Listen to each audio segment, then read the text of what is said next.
This is my sunflower.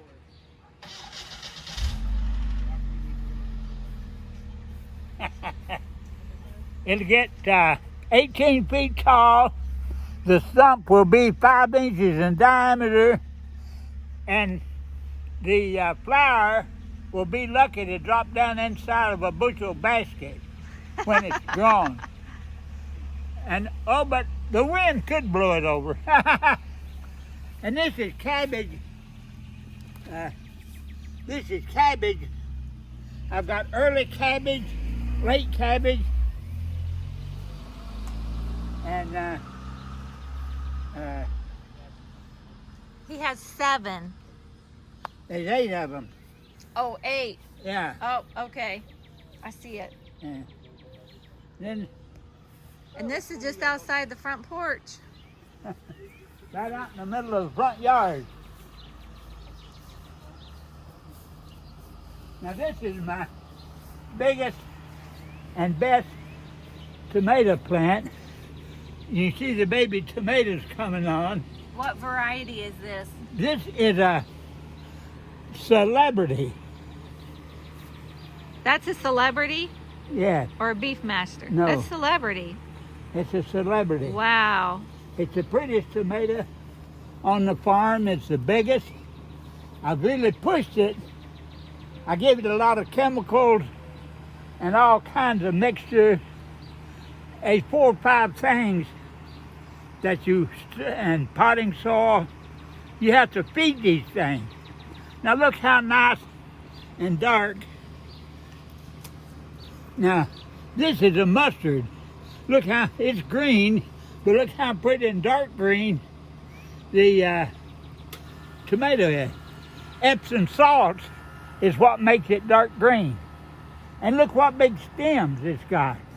Big stalks. Epsom salts, bone meal, powdered milk, fertilized, and potting soil. Every 2 weeks, I'll throw a handful of that stuff down by the roots. A tomato this big has to have a half a gallon of water a day. I feed these big ones up here around the house. I catch rainwater and feed them rainwater. Now the other tomatoes around, they get city water. And so it's not real good for plants, but it's better than nothing. Now, what do you have down here? Now all of this is purple top turnip. They're just starting to get the little turnip going. But look what big leaves. Look at, bigger than my hand. And they're just babies. I didn't realize, but they get all these chemicals too. And that's what's making them so big. I should be able to grow 12-pound turnips. He has a zinnia that's back there and back there. And then that's a cucumber. Yeah, And those are transplants from volunteer plants at the back. yeah. And now here, on the His goal is that On the it will corner- cover all of that. this is a yellow sweet banana pepper. I've got a bell pepper on the other corner. And right here is striped cornfield beans.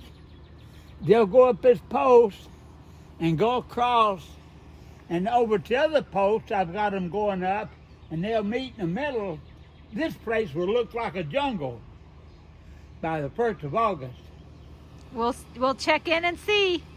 And then this is a yellow tomato. And notice I've got a cucumber vine going up the stake with the tomato. And this is a beef master. Baby pickles down there. Yeah. This is a beef master tomato. And it's my biggest and best. Right there's a tomato. on. Oh, look down there. Yeah. Now in the Beefmaster, this bloom pod will keep growing and producing tomatoes all summer. Most tomato plants, you pick them off down at the bottom and you have to go on up. But this one produces all over.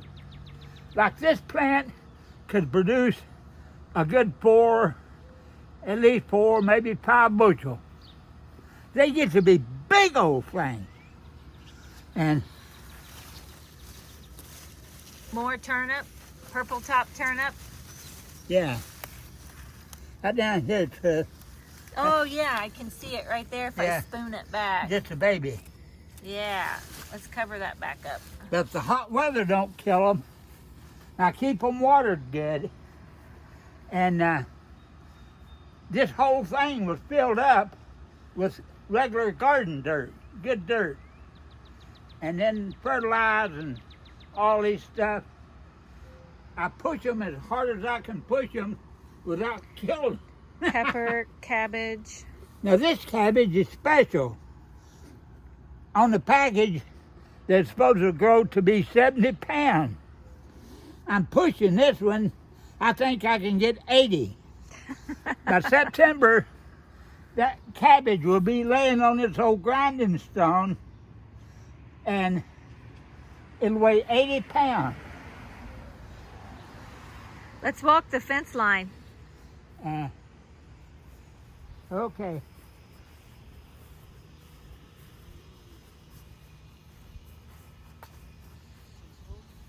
Starting up front, I took a rotel and went all around the perimeter of the yard and started putting garden stuff in it. I've got giant California marigolds. They get as high as my head. And there's another cucumber I transplanted. And here's some of those, and I have to stake them so they don't fall over. And here's the onions.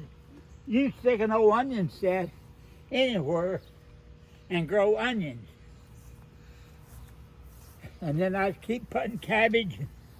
Now these cucumbers will grow up on this fence, and I'll train them to this rail and have bushels of cucumbers.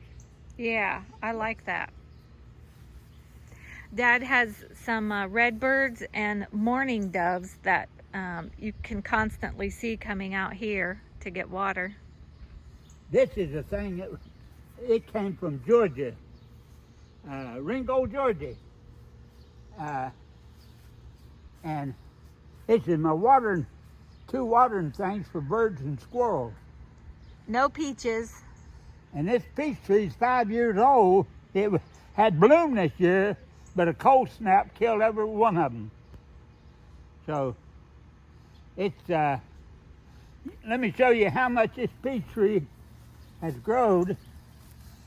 From my thumb out to my hand, it's already grown that much and still got 3 months to go or 4. Yeah, because you So- look for the green growth means new growth, and this is where it stopped growing in the winter, and then it started. That always tells you how much your tree grew. It'll be a giant next year. He doesn't prune like crazy like I do. Boy, I prune mine hard. He lets his go. And there's no excuse for nobody to go without lettuce. You can just sow it anywhere and Look at that. grow it. I'm going to give this patch to Saoirse to take home and give to her rabbits. Yeah, you're going to take them home. Because he's got too much. I've got a big patch in the back. I'll put new seeds down here. When the other patch gets too old, this will be coming in. Yep. And so this is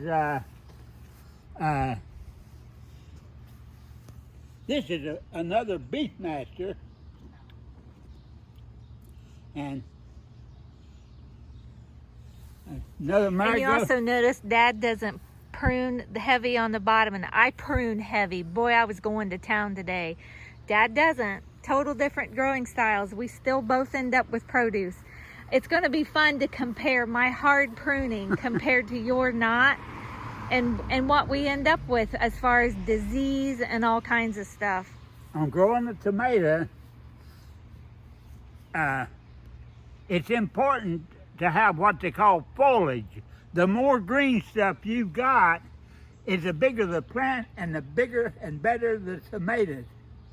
Thus the prunes hers all back and they don't get much bigger than an orange.